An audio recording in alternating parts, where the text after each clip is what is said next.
Thanks for tuning into another tips and tutorial video brought to you by my channel, Real Fine Fishing. Today's topic, lure rigging. Let's get to it.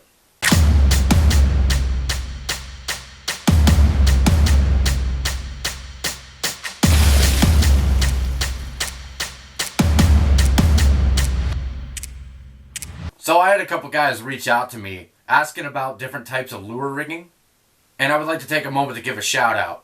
So I want to give a quick thank you to Jeff Christian from Wyoming.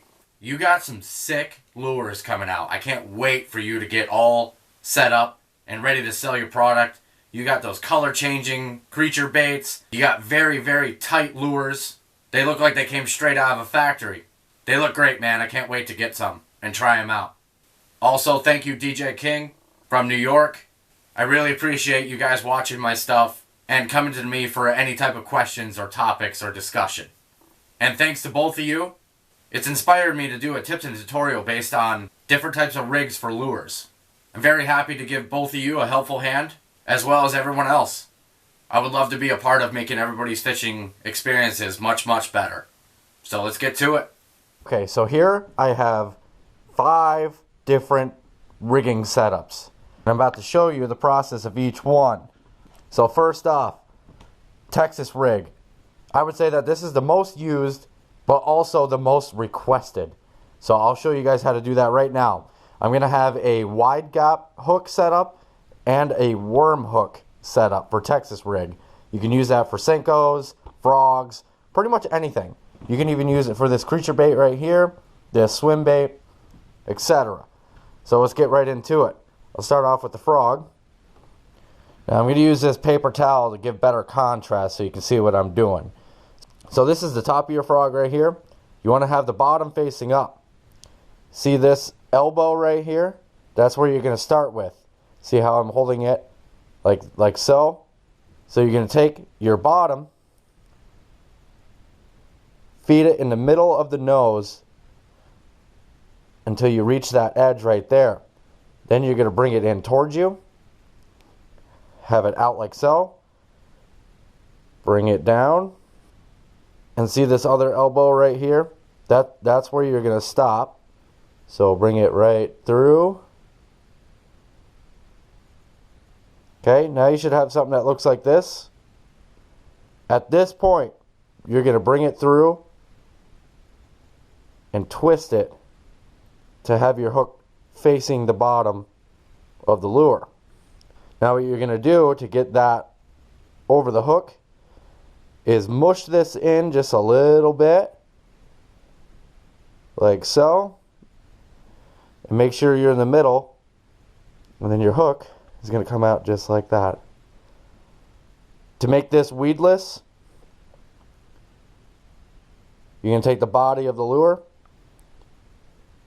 give it a little bit of a pull or pinch, and just thread it through the surface of the plastic.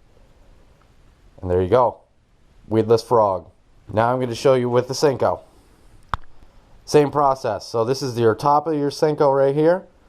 And this is your bottom. So you're going to start with the bottom. Through the nose. To that bend. Bring it out. Down. All the way. Spin it. Then you're going to do the same thing. Good spot to start with getting your hook through the plastic. See the length of the hook? Grab right underneath that. Take that and push it through. There you go. Same thing with weedless. You just take it, pull it, and feed it through the surface of the lure. And there you go. A Texas rig with a wide gap hook. Now I'll show you with the worm hook. Right off, these hooks don't look too much different. But if you look closely, right here is much different than this one. So, Texas rig with a worm hook. Start with the bottom again. Through the bend. Out. Spin. Pinch. Lift. Feed through. And make weedless. There you go. That is a Texas rig with a worm hook. Okay, now, wacky. I generally like to use smaller hooks with a wacky rig just because the hook is very exposed, so you don't really need that much. You're going to take the center of your Senko. All you're going to do is go in from the right and spin it through the left. And there you go. That's it. That is a wacky rig. And it'll do this motion in the water. Maybe not as quickly, but it'll have that bounce when it's sinking. So that's it. Now, for the shaky head. This one you got to use your imagination a little bit. This is not a shaky head hook. See how this is rounded? A shaky head, it has a very flat bottom, but I don't have any right now. So I'm just going to use this. Use your imagination. So, creature bait, something finesse you're going to want. I suppose you could use a Senko. It will not have as great of movement compared to things that have finesse to it, like this, like these little frilly things. So, you just learned Texas rig. That's what you're going to want to use. So bottoms up, through the nose, bend at the elbow, feed it through. And once you get to this part, spin it around, pinch and lift, feed through, and then make weedless. See, now you got the weight right here. Now what this should do when you cast out, will sit like this in the water and just move around like so. That's why they call it a shaky head. The body of this creature bait should not lay flat like that. It will with this specific hook, but if you have an actual shaky head hook, it'll sit like this. And then a bass will come over and vacuum it right up. So that's how you do that. Now, for the nose hooked.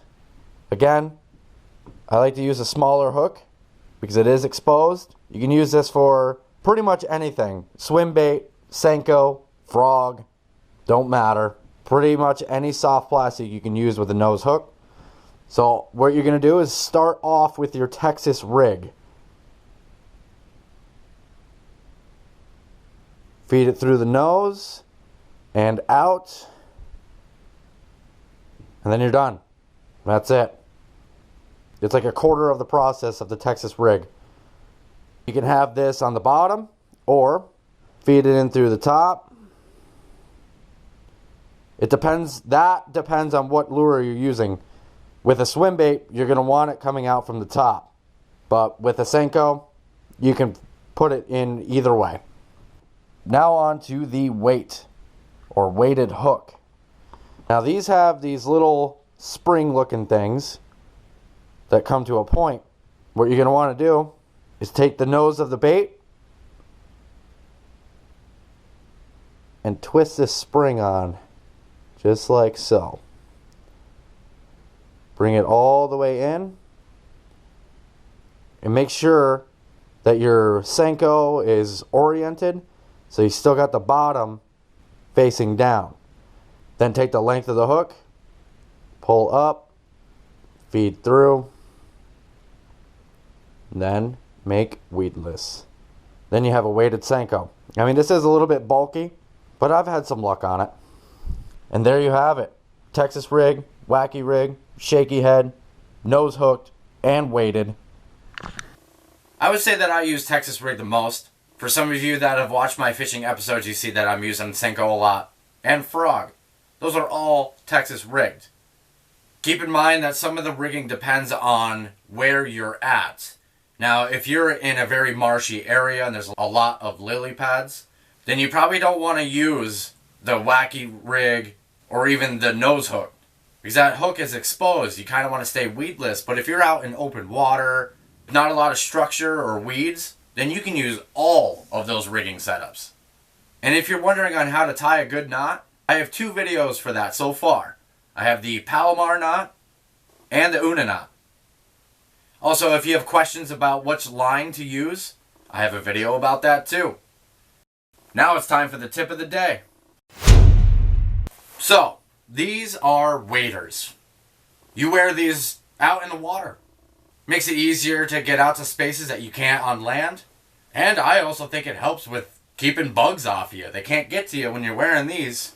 But there's a lot of safety precautions, like making sure that there's no holes to where water can leak in and you're 1,000 pounds in the river. But there's also another safety aspect of it. If you're new to a spot and you're wading, you have to test the sediment at the bottom. Is it sandy? Is it rocky? Is it muddy? And if you're not sure, I highly recommend not even going out. But if you choose to, I would recommend bringing a rope with you. Something like this. Long rope, carabiner at one end, and another at the other end. One end of your rope with a carabiner and wrap it around a tree. Take the other carabiner and snap it to a clip that's on your size adjusters. And then as you proceed in the water, take little steps, lightly tap on areas to see if there's going to be any drop-offs, and always move slowly. But if you're unfamiliar with a place and you don't know where any deep holes are or any drop-offs are, and you accidentally step in a little deeper than you thought, or you get stuck in the mud a little bit, you have this rope to pull you out. You can pull yourself out. Or at least have something to hold on to until help arrives. Wading is very awesome, but it also can be very dangerous. You kind of got to know what you're doing, and this is a good start. Safety first, always. So thank you for watching. I hope this video was helpful. I want to give a shout out again to Jeff and DJ for reaching out. I really appreciate it. If anybody has any questions, comments, or concern, feel free to leave them down below. Be sure to watch all of my fishing episodes. I'm on my 4th season and I got tons of videos. Please subscribe and give a big old thumbs up. Hope you guys have a real fine day.